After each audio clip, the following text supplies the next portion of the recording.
কল্পনা করুন, আপনি জাপানের কোনো এক বিখ্যাত বিশ্ববিদ্যালয়ের ক্যাম্পাসে হাঁটছেন, যার চারপাশে চেরি ফুলের সৌন্দর্য। ক্লাসে আন্তর্জাতিক শিক্ষার্থীদের সাথে আড্ডা দিচ্ছেন, আর অত্যাধুনিক গবেষণাগারে নতুন কিছু আবিষ্কার করছেন। একবার ভাবুন তো, এই সুযোগটি যদি শুধুমাত্র একটি স্কলারশিপের উপর নির্ভর করে, আপনি কি সেই সুযোগটি হাতছাড়া করবেন?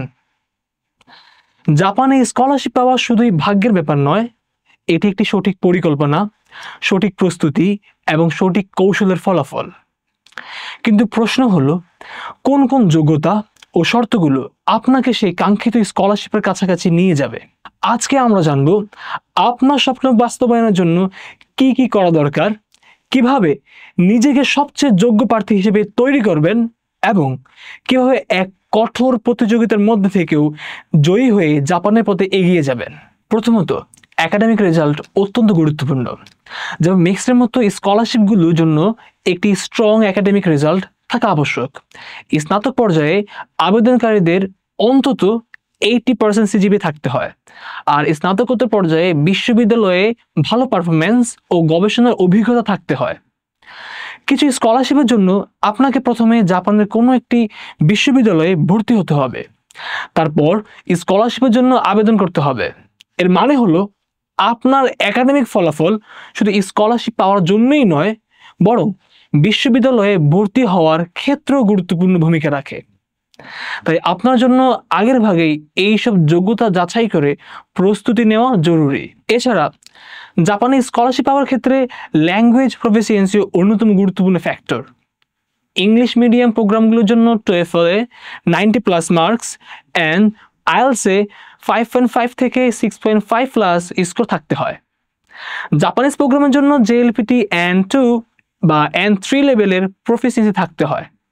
কিছু স্কলারশিপ যেমন মিক্সড স্কলারশিপ একটি 1 বছরের জাপানি ভাষা কোর্স অফার করে, যা আপনাকে জাপানি ভাষায় দক্ষতা অর্জনের সুযোগ দেয়। তবে মনে রাখবেন, বেসিক জাপানি শেখা আপনাকে আবেদনকারীদের মধ্যে এগিয়ে রাখবে এবং জাপানে আপনার নিজেকে মানিয়ে নিতে সহজ করে তুলবে।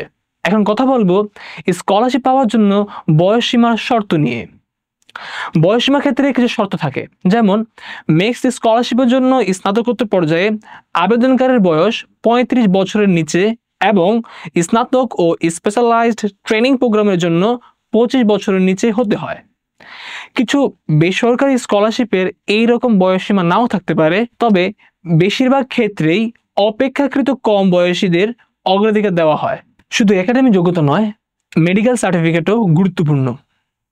বেশিরভাগ স্কলারশিপের জন্য একজন ডাক্তারের কাছ থেকে মেডিকেল সার্টিফিকেট নিতে হয়, যা প্রমাণ করে যে আপনি শারীরিকভাবে ও মানসিকভাবে সুস্থ এবং পড়াশোনার জন্য উপযুক্ত। কিছু স্কলারশিপ পুলিশ ক্লিয়ারেন্স সার্টিফিকেট বা রিকমেন্ডেশন লেটার চায়, যা আপনার নৈতিকতা ও ভালো ব্যবহারের প্রমাণ দেয়।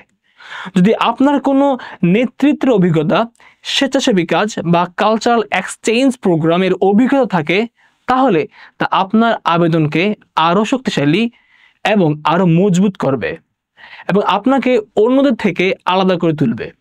এছাড়া আপনার আবেদন সম্পন্ন করতে হলে কিছু গুরুত্বপূর্ণ ডকুমেন্টস প্রস্তুত করতে হবে।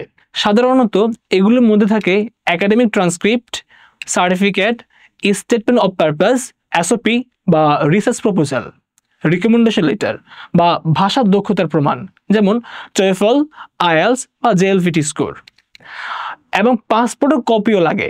কিছু স্কলারশিপ পোর্টফোলিও বা CVও চায়, তাই প্রতিটি স্কলারশিপের গাইডলাইন ভালোভাবে পড়ে নেবেন এবং যথাযথভাবে ডকুমেন্ট প্রস্তুত করবেন।